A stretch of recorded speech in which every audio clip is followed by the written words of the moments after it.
வேட்டி கட்டினவர் பேண்ட்டுக்கு மாறிட்டார். ஆனா வயசானதை காட்டக்கூடாது, கொஞ்சம் பேண்ட் போட்ட இளமையா தெரியும். முதலமைச்சர் பேண்ட் போடுறார்.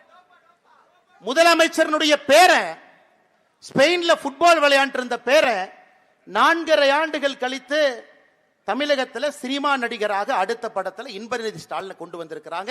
4.5 ஆண்டுகள்ல இது மாறி இருக்கிறது. உதயநிதி ஸ்டாலின் அவர்கள் அடிக்கடி அவருடைய சமூக வலைதளத்தில் பார்த்தீங்கன்னா அவருடைய நாயோடு சேர்ந்து புகைப்படம் எடுத்து போடுவார். மக்களோட எல்லாம் புகைப்படம் போடவே மாட்டார். காலையில் நாயோட மட்டும்தான் போடுவார். ஒரு கருப்பு கலர் நாய். அந்த நாய் ஆட்சிக்கு வந்த பொழுது மீச கருப்பா இருந்தது. இப்ப அந்த நாய்க்கு மீச வெள்ளையாயிருக்கு. இந்த 3 மட்டும்தான் தமிழகத்தில் கடந்த 4.5 ஆண்டுகள்ல இந்த 3 மட்டும்தான் மாறி இருக்கு. வேட்டியிலிருந்து பேண்ட், ஸ்பெயின்ல ஃபுட்பால் ஆன போன பையன் இன்னைக்கு cinema hero, Red Giant production கம்பெனியினுடைய சிஇஓ. மீச வெள்ளையா இருந்த நாய் இன்னைக்கு மீச கருப்பா இருக்கு. இந்த 3ஐ தவிர தமிழகம் எங்கேயும் மாறவில்லை.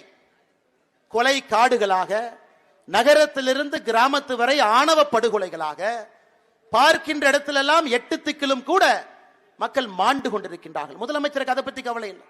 அவருக்கு எங்கேயாச்சும் போய் இப்படி கை காட்டணும், 4 பேர் வரணும். அதே கரூருக்கு போவாரு. அங்கேயே 5 ஆண்டுகளுக்கு முன்பு மிக மோசமான அமைச்சர் செந்தில் பாலாஜி, மிக மோசமானவர். அதே கரூருக்கு 5 ஆண்டுகள் கழிச்சு போய் இவரை விட உலகமாக உத்தமன் யாருமே இல்லை என்று சொல்வார். இன்னைக்கு இதெல்லாம் தாண்டி மக்களுக்கு நல்லது செய்யுங்கன்னா, இன்னைக்கு மருத்துவமனைக்கு செல்லக்கூடிய பொதுமக்களை நாம யாரும் நோயாளி என்று சொல்லக்கூடாதாமா, மருத்துவ பயனாளி என்று சொல்லணுமா. என்னையா விஞ்ஞான கண்டுபிடிப்பு? நோயாளின்னு சொல்லிடாதீங்க, மருத்துவ பயனாளி. இதையே பாரதிய ஜனதா கட்சியினுடைய தலைவர்களோ அண்ணன் எடப்பாடி பழனிசாமி அவர்களோ மதுவிலக்கு மற்றும் ஆயத்தீர்வுத்துறை அமைச்சராக இருக்கக்கூடிய செந்தில் பாலாஜிய நாமளும் சாராய அமைச்சர்னு சொன்னா பிரச்சனை வருது. நீங்க பேரை மாத்தலாம், நாங்க மாத்தக்கூடாது. இது மட்டும்தான் தமிழகத்தில் நடந்து கொண்டிருக்கிறது. நோயாளின்னு கூப்பிடாதீங்க, மருத்துவ பயனாளி. அதையெல்லாம் தாண்டி அன்பு சொந்தங்களே, தன்னுடைய பெயரிலேயே திட்டங்களை அறிவிப்பது. 3 வருஷமா 4 வருஷமா என்ன சாதனை பண்ணிருக்கிறீங்க? கலைஞர் கருணாநிதி ஐயா பெயரில் ஒரு சாலைக்கு பேர் வைப்பாங்க. போர் அடிச்சு போனா 10 நாள் கழிச்சு கலைஞர் கருணாநிதி ஐயா பேர்ல ஒரு சிலை திறப்பாங்க. அதுவும் போர் அடிச்சு போச்சுன்னா கலைஞர் கருணாநிதி ஐயா பேர்ல விழா எடுப்பாங்க.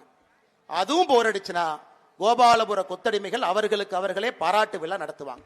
இந்த 4ஐ தவிர தமிழகத்தில் 4.5 ஆண்டுகள்ல நடந்த ஒரு சாதனையை நீங்க சொல்லுங்க. அதனால்தான் அன்பு சொந்தங்களே, நம்முடைய கடமை இந்த ஆட்சி தூக்கி எறியப்பட வேண்டும். பாரதிய ஜனதா கட்சியினுடைய ஒரு தண்டனும் தலைவனும் நாம முடிவெடுத்திருக்கிறோம்.